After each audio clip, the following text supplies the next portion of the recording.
మీరు సమస్యలతో బాధపడుతున్నారా? శ్రీ కట్టమైసమ్మ తల్లి జ్యోతిష్యాలయం పూజారి గారిని సంప్రదించండి. మీరు కోరుకున్న పనులు మూడో వ్యక్తికి తెలియకుండా పూజలు చేయబడును. నమ్మిన స్త్రీ లేదా అబ్బాయి రావడానికి పరిహారం చేయబడును. కుటుంబ సమస్యలు, భార్యాభర్తల సమస్యలు, ప్రేమ సమస్యలు, డబ్బు, వ్యాపార సమస్యలు, ఇంకా ఎటువంటి సమస్యలు ఉన్నా దూరంలో ఉన్న వారికి ఫోన్ ద్వారా జ్యోతిష్యం చెప్పబడును. ఎటువంటి పర్సనల్ సమస్యలు ఉన్నా మూడో వ్యక్తికి తెలియకుండా జ్యోతిష్యం చెప్పబడును, పరిహారం చేయబడును. Phone number 9515466718. ఈ రోజున ఖచ్చితంగా కన్యా రాశి జాతకులు ఈ నిజం విని తట్టుకోలేరు. ఏమిటి ఆ నిజం? ఏం జరగబోతుంది? ఎటువంటి ఫలితాలు వీరికి గోచర రీత్యా కలగబోతున్నాయి? అన్ని వివరాలు వీడియోలో తెలుసుకుందాము.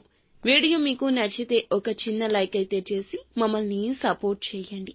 ఇక ఆలస్యం లేకుండా వీడియోలోకి వచ్చేద్దాము.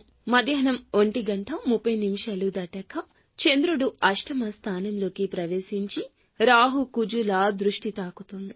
మీ జీవితంలో ఇది గూఢ విషయాల బహిరంగంగా భావించబడుతుంది. ముఖ్యంగా మీ వ్యక్తిగత జీవితంలో నమ్మకంపై ఒక పెద్ద గాయం మోపబడుతుంది. మీరు ఆశించిన వారి నుంచి గట్టిగానే దెబ్బ తగలొచ్చు. మీరు నమ్మిన వ్యక్తి మీరు ఊహించని ప్రవర్తన చేస్తారు.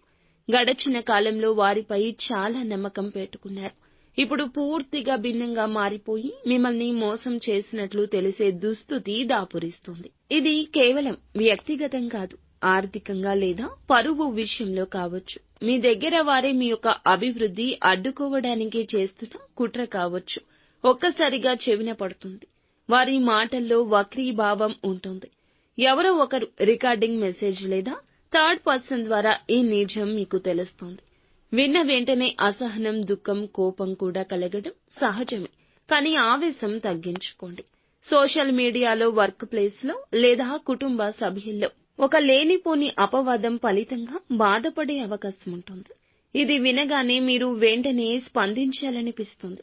కానీ క్షణికంగా ఆగితే మీకు చాలా నష్టం పూరించబడుతుంది.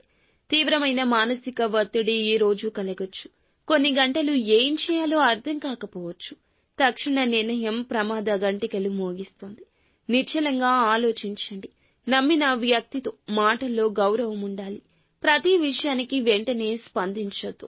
దెబ్బతిన్న వాటి నుంచి ఆ గుండెతో తీసుకునే నిర్ణయాలు సాధారణంగా పశ్చాత్తాపాన్ని కలగచేస్తాయి. మీ దగ్గర ఉన్న వివరాలు గోప్యంగా ఉంచండి. నిజం తెలుసుకున్నా కూడా వాటిని బయటపెట్టొద్దు.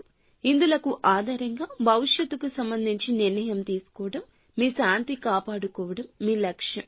మీ మేధస్సును ఉపయోగించి ఆ వ్యక్తికి ఎలా దూరంగా ఉండాలో ప్రణాళిక చేసుకోండి.